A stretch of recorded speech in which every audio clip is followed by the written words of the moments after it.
As you can see from my sewing room setup right here, it's about to go down. Hi friends, Tracy here from the Sewing Channel. So a couple weeks ago, my youngest daughter texted me from college. This was the text right here that I got. It was actually a person's TikTok page that she had sent me, but it had this quilt set in it that she evidently fell in love with.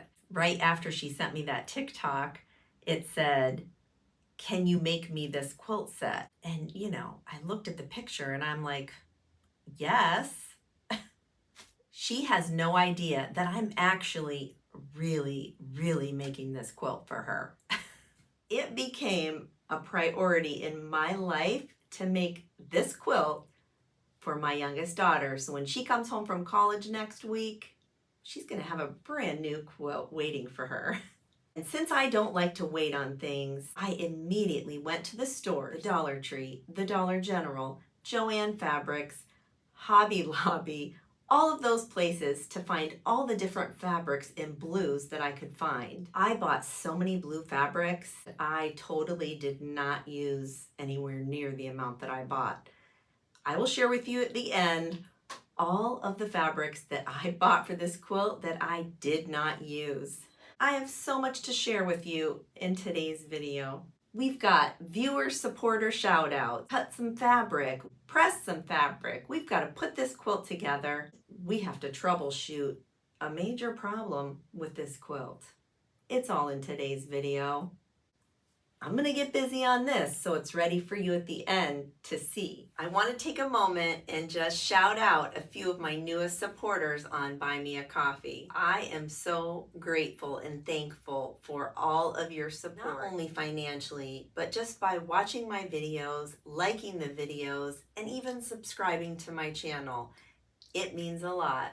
The latest supporters are Cindy, Donna, Yolanda, Amanda, and anyone. If you remember in my last video, I had someone buy me a coffee. Now, this week, I have anyone buying me a coffee. Thank you all so much for supporting the Sewing Channel. But right now, enough talking already. Let's get right into it. For this quilt, I will be processing the fabric a bit differently. Since I'm using really large squares in this quilt, there's not a lot of hard piecing involved, so things don't really need to match up that great. I mean, they need to match up, but just not that great. To prepare the fabric for this quilt, all I'm going to do is give everything a good spritz on the top and just press it out with a dry iron. If my fabrics tend to be about the same size, I'll lay a few of them together and give them a spritz.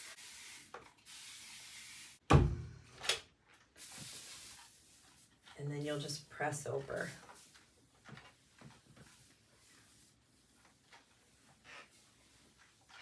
A lot of you had asked about my spritzer bottle, and I will put a link to that down in the description box.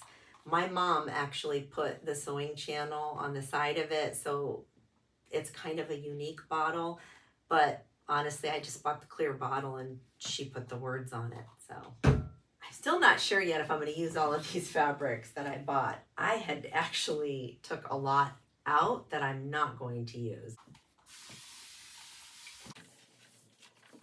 It's kind of nice not having to starch my fabric this round. Because it's such a simple piecing project, it makes for very light work, and a lot more has to do with the fabrics that you choose, really.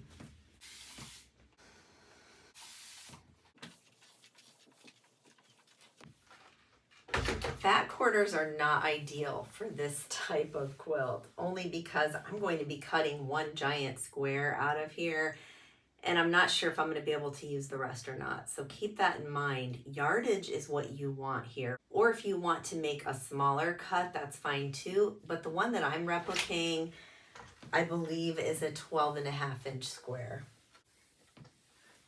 It all depends on, you know, what you're trying to do. Check out this gorgeous fabric right here. That is so beautiful. I love it. Perfect for this quilt. When I have bigger yardage cuts like this, I tend to go over the entire surface area, catching all of the fabric. Then I'll just go in and press it. Oh my word, this fabric is absolutely perfect. The only thing I wish that they had in this particular print is this inverted, meaning the white floral part is the background and the darkness is the flowers. Now, that would have been perfect. I know I have one like it. This one right here is sort of like it, but it's a little different. But I would have loved to have seen this yardage because this was only in a fat quarter. I would have loved if this was yardage. I'm not sure if you can see this, but where they fold the fabric at, there is this crease almost.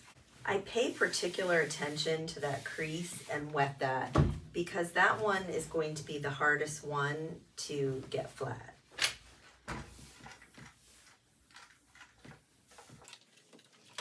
Let me know in the comments if any of you have ever made a blue quilt before. I'm curious to know. I'm going to finish up pressing all of these fabrics and then it's time for the cutting step. In the picture that my daughter sent me, I thought at first glance that it was 10-inch squares. But then after I looked and looked again, I saw where it went over the bed and it looked to be a drop bigger than 10 inches. I don't know, in my mind anyways, that's what I saw. So that's why I'm going with 12.5 inches, which just so happens to be the size of this ruler right here. Perfect. Fat quarters, when you're trimming them up, tend to be a bit wonky always. I don't know. It's just the way that it is. I line up the salvages, if there are salvages on there. And in this case, I'm laying 2 on top of one another because I feel like I need to fussy cut some of those, so that's why I'm not going to layer everything up. Since there is such a big difference in these 2 fabric sizes, I want to save as much as I can of this. I'm going to cut off this salvage right here. I only need to cut off a very tiny bit, but since I know these are pretty even with each other, I'm just going to throw in a ruler here and do the 2 ruler method just to make sure that I'm cutting as straight as I can. So I'm going to only take off really a 1/4 inch if I can.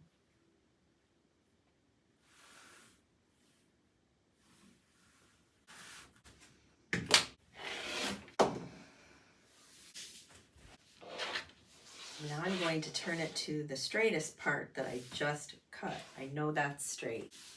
I'm going to then line that cut up with a line on my mat. Line the ruler up here at the line that I cut.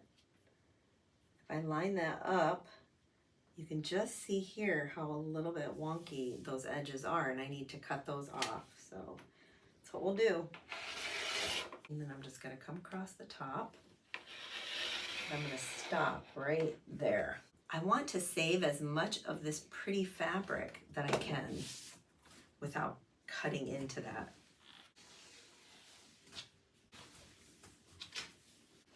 This is not ideal to move this all around like this, but this is what it is today in my sewing room. So I'm going to line that up again, get everything nice and straight.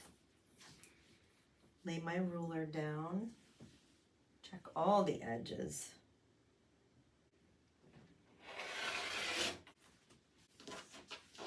Now, since I'm limited on this fabric right here, since it's so busy, I will be able to piece that together to make a 12.5-inch square, I think. Stay tuned. I am going to fussy cut this one. This is my favorite one, I think, in the whole bunch. I want to try to get these florals really close to the center of my block. I may not be able to though. If I go here, I don't like the placement of that. Yeah, I think this is the best I'm going to do. We're going to just have to go with a little bit organic flow around there. I'm hoping on this one that I'm able to piece together another block of this since I really like it.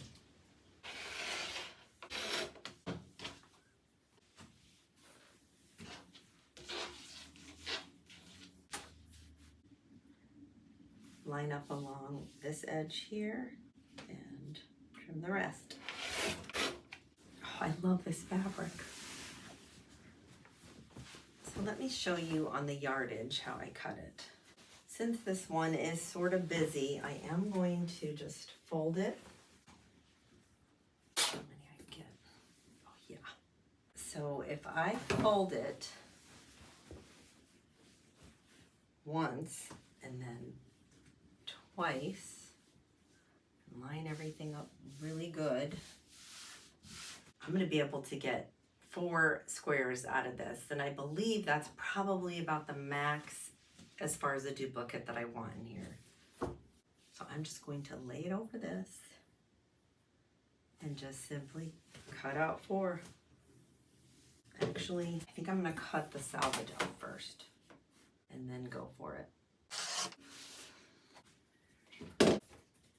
Actually, this is real life, guys. I'm going to turn it like that. Okay, yeah, that looks perfect. Now I'm just going to line up along here where I cut.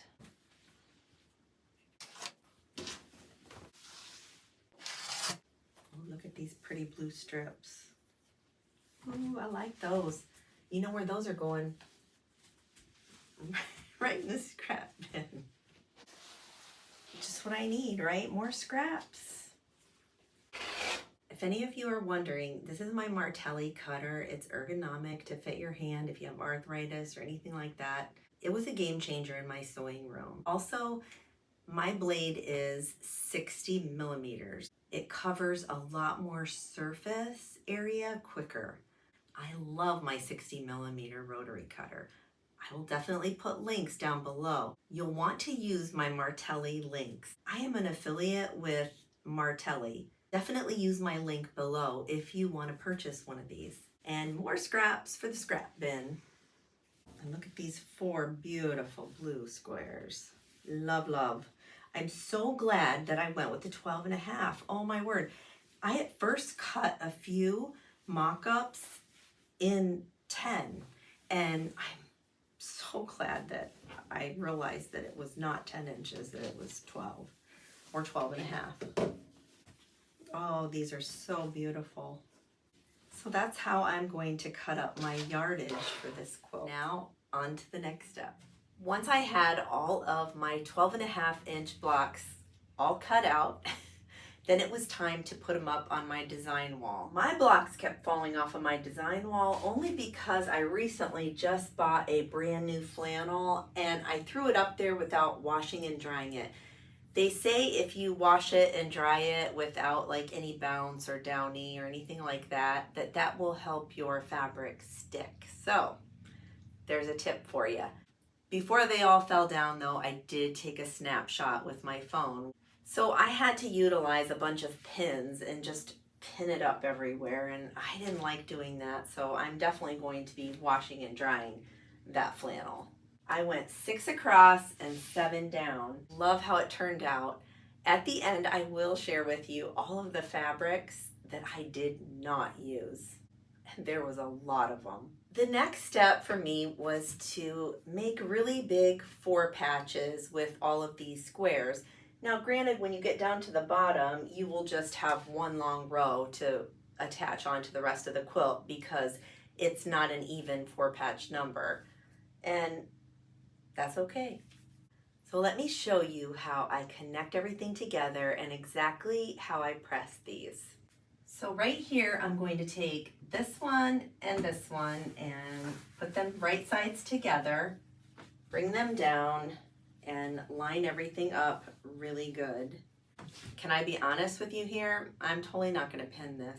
I'm just not. Nope, not going to do it. I'm going to just make sure that it's lined up really nice here once I get to the sewing machine. And I'm going to sew a 1/4 inch seam allowance. Now, my foot here is a scant 1/4 inch seam allowance foot, if anybody's wondering. So I actually always do take a scant 1/4 inch when I do my seams, but I say a 1/4 inch because that is the quilting norm, so to speak. But I just wanted you to be aware of that.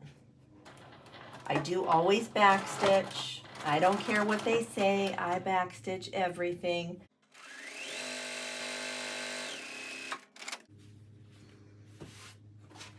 I'm gonna set this right here and I'm gonna grab the other one that goes with it.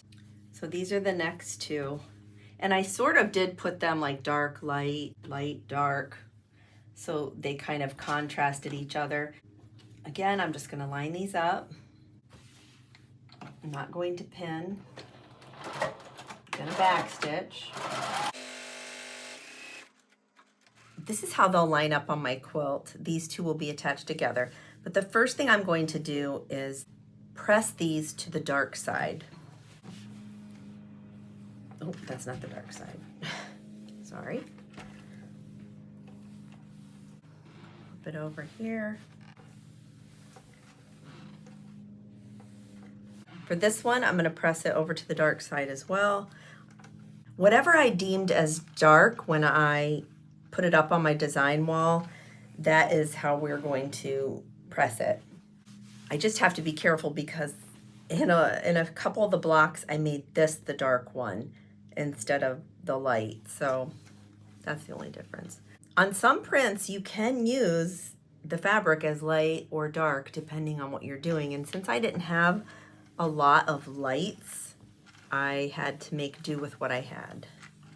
Look at these fabrics, absolutely pristine, gorgeous. Love the blue. Now when we go to put these two seams together and make it one big 4-patch, you will be able to see that these seams are going to nest. You can see this seam allowance is going that way and this one is going that way. So we are going to just snug those up right next to each other. When I sew my 4-patch on now, I am going to pin this part. One pin on both sides of that seam. One about right here, because we're gonna start right there, so we don't need one right there. About right here, and then one at the end to close things up. Okay, let's go over to the sewing machine. Backstitch.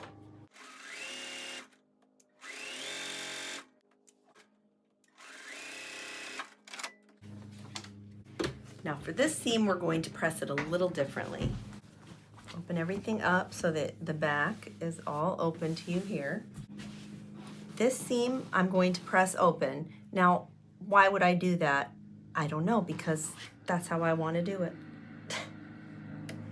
You see, quilting is a lot about preference too.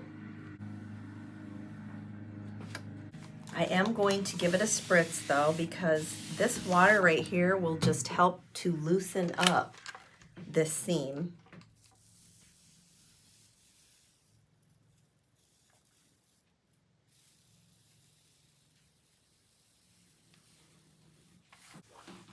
And then we're going to flip this over.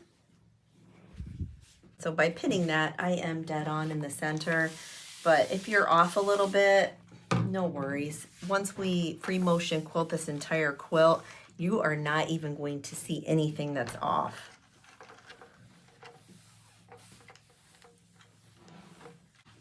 Look at those colors, just absolutely gorgeous. Do you remember when I told you that I may have to piece some of these together because I just didn't have enough yardage and such? Well, this was one of the blocks that I pieced together. And I just wanted to show you, you see how busy the pattern is? And then you can see here on the back where I pieced it, where I took from another piece that I had cut. So sometimes, you know, you just have to do what you have to do. That's all there is to it. And honestly, once everything's quilted, you're not going to even see that at all. I wanted you to see here that I have a 4-patch there, 4 there, and 4 there, 4, 4, 4. And then down here, I went 6, 6, 6. And then what I'll do is sew this 4-patch to this 4-patch, this one to this one, and then connect those two. So with some of the fabric that I had left over, I went ahead and made this really cute envelope pillow. And it's just, you know, one of those little cute rectangle pillows. I just measured the pillow and wrapped it around and made this really cute throw pillow for her bed. I'm even going to make her a pillowcase to go with her quilt. I'm gonna make the hotel pillowcase. Now I have a tutorial on this already, but I figured I'd just kind of show you real quick how I'm going to make this one. I'll give you the measurements and then I will link the hotel pillowcase tutorial at the end of this video, so that way you can go get more detailed instructions on it. I've taken a 54" by 18.5" piece of really long, good white fabric. What I mean by good, I buy the most expensive that I can find at like Joann Fabrics or a designer fabric company where the white is durable and it's got a soft tan. Typically, I'll pay up to $12 a yard for this, but always on sale, of course, because this is going to be washed a lot of times. Since this is the Magic Hotel pillowcase, we needed a smaller piece of fabric for the cuff. This is the accent piece. It's 9 inches wide and 18.5 inches in length. After you've made the crease in your accent piece, open it up and lay it right side up. And since I have the selvage here, I didn't want to waste any fabric, so I'm gonna lay it away from me and hopefully it ends up on the inside of this pillowcase. Take your white piece and lay it right over top of your accent piece and line it up real good. Go ahead and pin these real quick.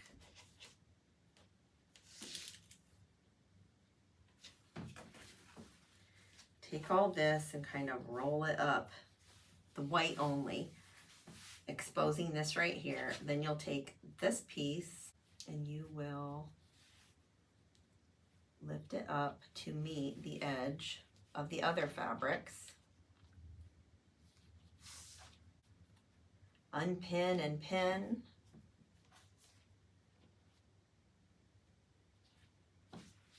And you see we're left with this tube right here.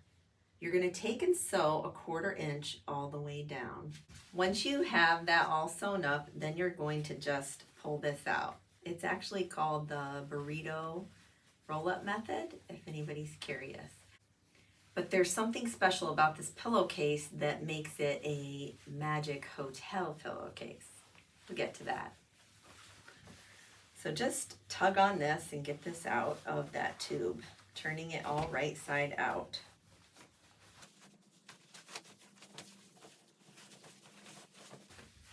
So far, that's the magic part. Go ahead and give this a good hot press. And you can even top stitch right now if you'd like, right along there.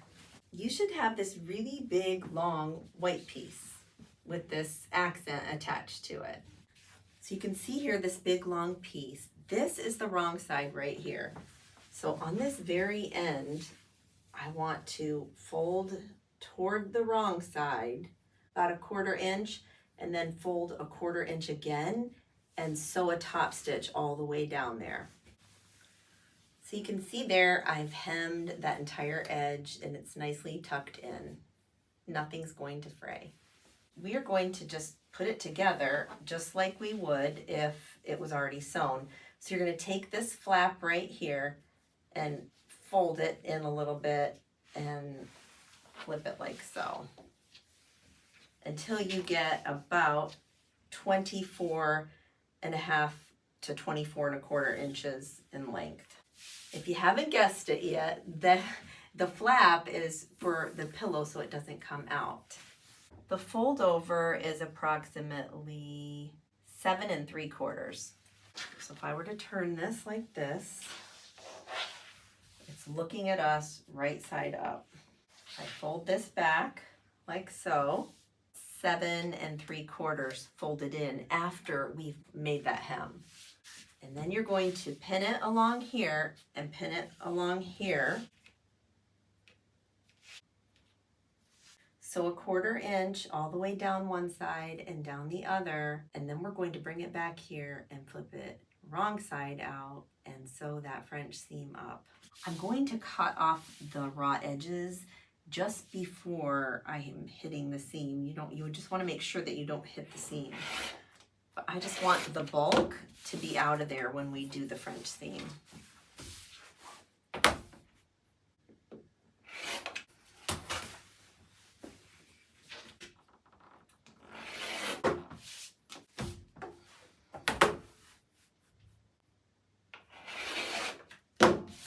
Okay, next you're going to flip it right side out.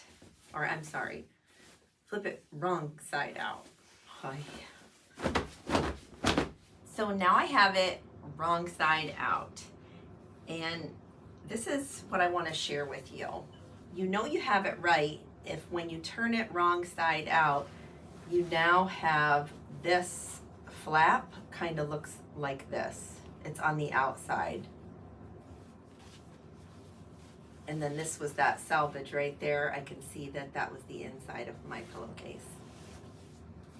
The next thing to do is take it over to the sewing machine and encase that entire seam all along the edge there and all along the edge here. So I've encased all of the seams in there, and now we're going to take and turn it right side out again.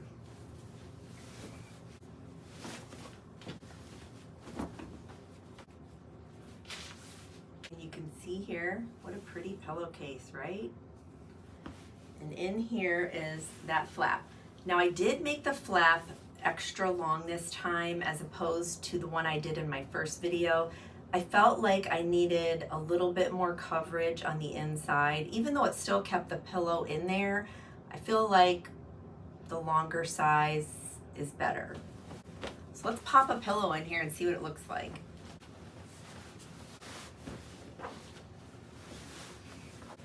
I want you to see here, I'm going to take and tuck the pillow inside of that flap and fuss with it a little bit, push it to the corner, you know, get it all distributed. Now this is a My Pillow that I'm putting in here, and it's a fluffy one.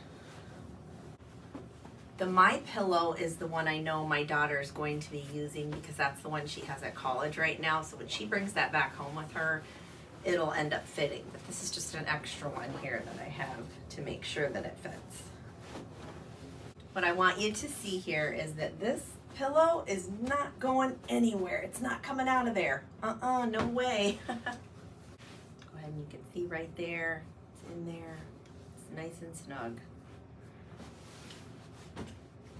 She's gonna love this set. These pillowcases are truly so much fun and so easy to make. So here we have these two cute little pillows that take no time at all to make, to add to this quilt. Check out this quilt top. I am in love with these colors. It turned out so beautiful.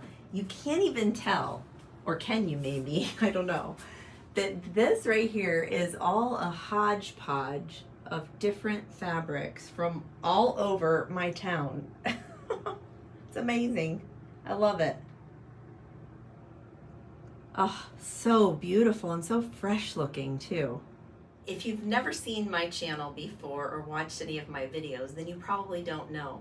Whenever I make a quilt, I make it to cuddle with because my family only tends to snuggle with quilts that are soft. So I definitely need a Minky back for this quilt. I want you to check out my find at the Dollar General. This right here is so thick and so soft. It's going to be perfect for the back of this quilt. There's only one setback though. The size is 50 by 70. So I needed 2 of them. They were only $15 each. $30 for some Minky backing that you totally cannot even see through. I'll pop a picture here. It was amazing. I put it up on the window so that you could sort of see what quality this really is. This right here is better than some Minky that I find in the stores. And look at this, it comes with this really nice hanger. I mean, I'll be able to hang up maybe some fabric or something on these nice little hangers, because the way they are, they have this like rubber thing here. I don't know, I've never seen it before, so we'll be looking into that. So I will have to piece this together, and I'll show you the end result, how I ended up piecing it all together in the end. Look at how good this is going to go. I did try to find a blue, but I couldn't find one, so this is the next best thing. I've put one of the backings up just so you can see the difference in size that I have to make up for with the second one. So what I'll do is I'll first sew side by side both of the backings together, and then I'll cut off that excess and piece it for the bottom. I wanted to make sure that you saw this part right here. So there's an actual like hem edge on the side of these blankets, and I did try to unpick, but I noticed that I was making some holes when I did that. So I'm going to leave those sides on. So what I'm doing here is utilizing the press and seal and taking pieces of it and wrapping it around this self-binding that they initially had on there. And I'm going to be able to trim off those and then sew right on top of this press and seal so that I don't get any flyaways and there's no shifting of any kind. So you just take the press and seal and just lay it down on one side, press, and then you just tuck it so that it follows through to the other side. So that way you just have to put on one side piece and it covers both front and back. So when you go to trim that, you're not going to get any fluffies, no snow flying in your sewing room. So here are those two edges right here. I've trimmed off both of that bulk. Remember, it was this bulk right here off of the side so I can get these two big pieces together. I'm going to lay the right sides together and line these up. And I'm going to sew right through the press and seal.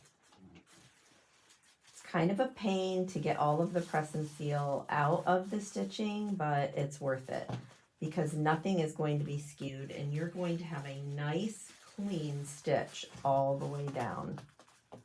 On my TL Juki QVP, I have this knob right here that actually makes the presser foot come up higher depending on the pressure that I need to come down. If I want less pressure, I can lift that foot up. So that really helps.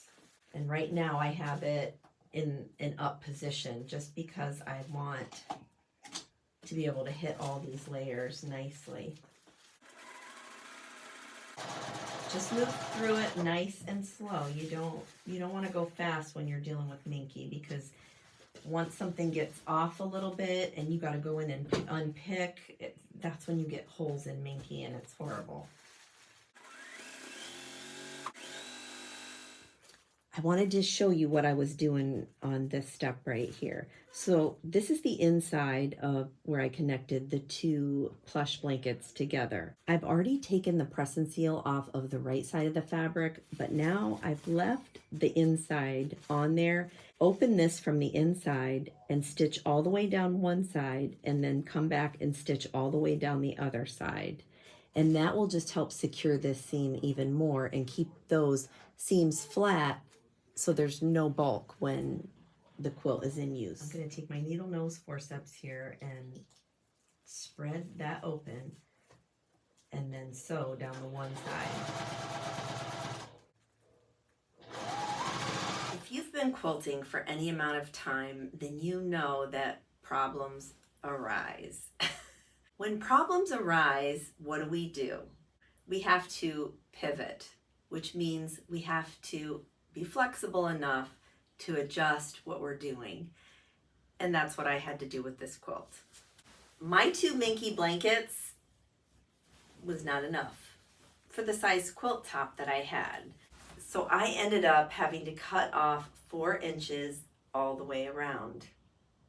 The blessing here, my daughter, she's only 5 foot nothing. So this quilt is totally gonna still work. The only thing that was really frustrating was that I had to really piece those two pieces of plush blankets together. Here's a picture right here of all of the seams that I had to use. The reason why I have so many seams is you want to make sure that whenever you're piecing something like this together, that the nap is going all in the same direction. So when I cut off the side of this plush blanket of the one, I had to then slice it horizontally so that the nap would still be going in the same direction after I connected them all to the bottom. That took me an entire afternoon to do, believe it or not. All is still well though here at the Sewing Channel. We are going to get this quilt done. I am going to utilize the same wraparound backing binding that I did in my huge scrappy flag quilt tutorial. Here's a picture right here. I love that quilt. But first, I know that I want to have rounded corners. So I'm going to round those off, and then we're going to sandwich this thing, and then we're going to free motion quilt it. What I'm going to do is fold my quilt top in half and then in half again. You're probably wondering why I'm cutting the curve in the corner now. And that's because when you do a wraparound binding, after you have free motion quilted, you need to trim things up. Now, if we have rounded corners already, then we can free motion quilt until our heart's content. Then we cut the binding a little bit away from the quilt top, and that's the final cut that we make because it's a wraparound binding from the backing. I hope that makes some sense to you. For this step though, you just want to really make sure that everything is super even if you're layering things up like I'm doing. I'm actually going to flip this way so I can see what I'm doing.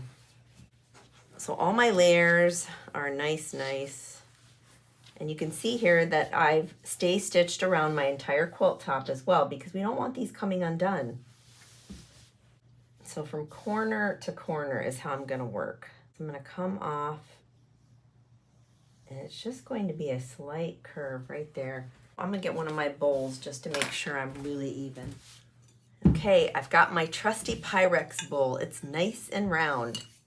Who else uses bowls to round out their corners in quilting? You let me know in those comments. I mean, why not, right? I mean, it makes perfect sense to me.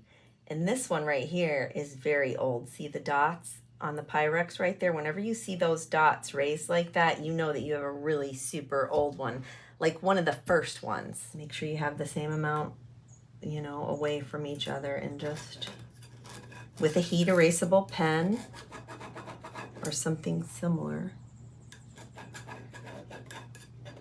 Oh my, the heck, it doesn't want to write. Maybe I need a new one. There we go. Just had to warm up.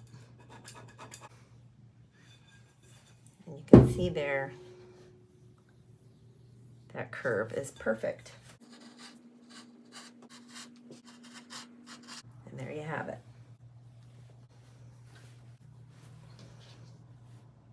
Perfect. Here I want to just share with you how I spray basted and then pin basted. This is typical of like the pool noodle video that I did, where you wrap them on pool noodles and then layer them out and spray baste them and pin baste them. But instead, this time I used my floor because I only had 2 layers, and I just sat down, sprayed and rolled and leveled out with my hands best that I could. But I just wanted to share that with you real quick if anybody was wondering. That is wrong sides together. So wrong side of the quilt top and wrong side of the Minky back. I just want to take a moment here and show you my free motion quilting setup. Let me pop some pictures here. First of all, take a look at my awesome Juki TL model sewing machine. You turn it on its side for free motion quilting. Separately, you can purchase the large free motion quilting table, which you can see here that I totally did. This table and machine turning on its side was the main reason why I purchased it. I want you to take a look off to the sides of this sewing machine.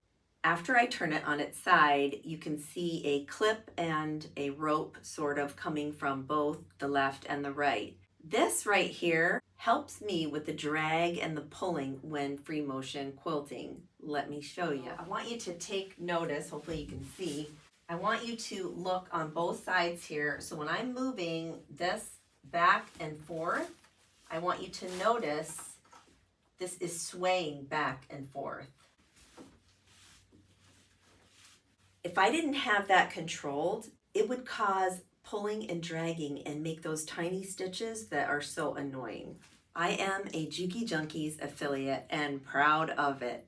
Use my link down below. It only helps the sewing channel out. It helps me to bring you more videos like this. In the picture that my daughter sent me in the text, it looks to me to be a meander type quilting on this quilt. And when I saw that, I was like, perfect. Super easy. Go in, meander around, and get her done. It was so much harder to free motion quilt on these lighter fabrics because I couldn't see where I even was. On the darker ones though, much easier. I'm gonna take this pin out though and put it a little bit more out this way. Pinning that on the outer edge just helps that this doesn't want to pucker inward. But we're just going to do a simple meander, holding everything down nice and flat.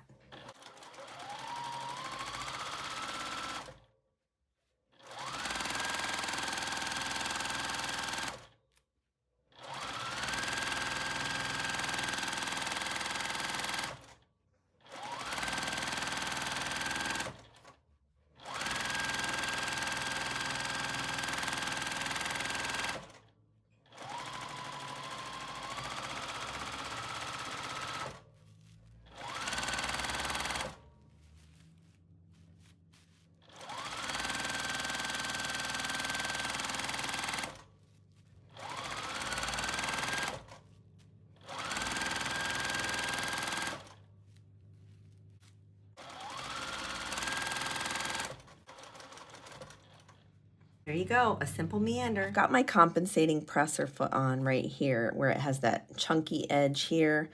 When I go to set this down, this wide part will be on here and this chunky part will help keep all of this binding close up in so that I get a nice straight line. I'm actually loving this foot right here. I never knew about it until I bought the Juki TL model. It really does help assist in putting this binding on. The other thing that my QVP TL18 model has is this knob right here, and this right here gauges the pressure that you're pushing down on this fabric, and when it's a little bit thicker, I lift up because that just helps this flow through here a lot easier. That is a great adjustment to be able to make when it comes to quilting, especially thick things like this.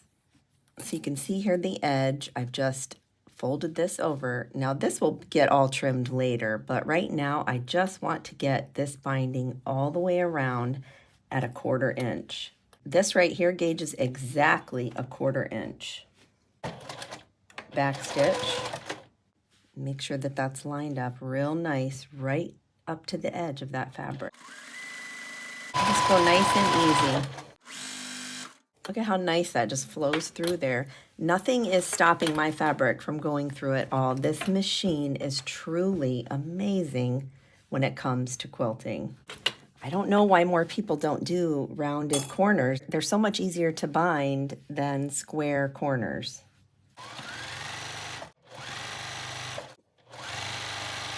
This is the rounded corner right here. Now keep in mind though, I'm going to be trimming all this excess off right here. You're going to be totally fine leaving that edge the way that it is. Let me throw up a picture here of all the fabrics that I bought extra, evidently, because I didn't use them. You can see there were a ton of fabrics that did not make the cut in this quilt. And that's okay, because once I got them all home, I then was able to pick and choose the exact color combo that I wanted for this quilt. If you watched the whole video, you already know that the backing for this quilt was from the Dollar General, and it was beautiful. Let's take a look at the fabrics that I purchased at Joann Fabrics. There were some pretty ones in there for sure. Now let's take a look at Hobby Lobby. This is where I found a gold mine of fabrics in blue. My favorite fabrics in this quilt came from the Hobby Lobby. Now on to the one that you all are probably wondering about, the Dollar Tree. I know, about a month ago, I had seen it and I thought, wow, this is a nice little fat quarter. What is this all about? And I ended up buying a handful of them. It was a super cute print and it was totally the right blue for this quilt. So it made the cut. This pillow right here, I did not do a tutorial or show you in today's video, but it's super simple. It's just one of those big 20 by 20 square pillows. Remember all of those strips that I had to cut off the sides of this quilt to make the backing fit right? You guessed it, they all went into this pillow. Be on the lookout for an upcoming short of mine. I'm gonna see if I can't secretly film my daughter when she receives this quilt set. And then you all can see how she reacts when she gets a quilt that she didn't know her mom was making. Friends, I know this was a very long video. I appreciate you watching all the way until the end. Remember, you can find all the special links down in the information box below this video. I will even pin a few links right in the comment section there. Until next time on the Sewing Channel, take care.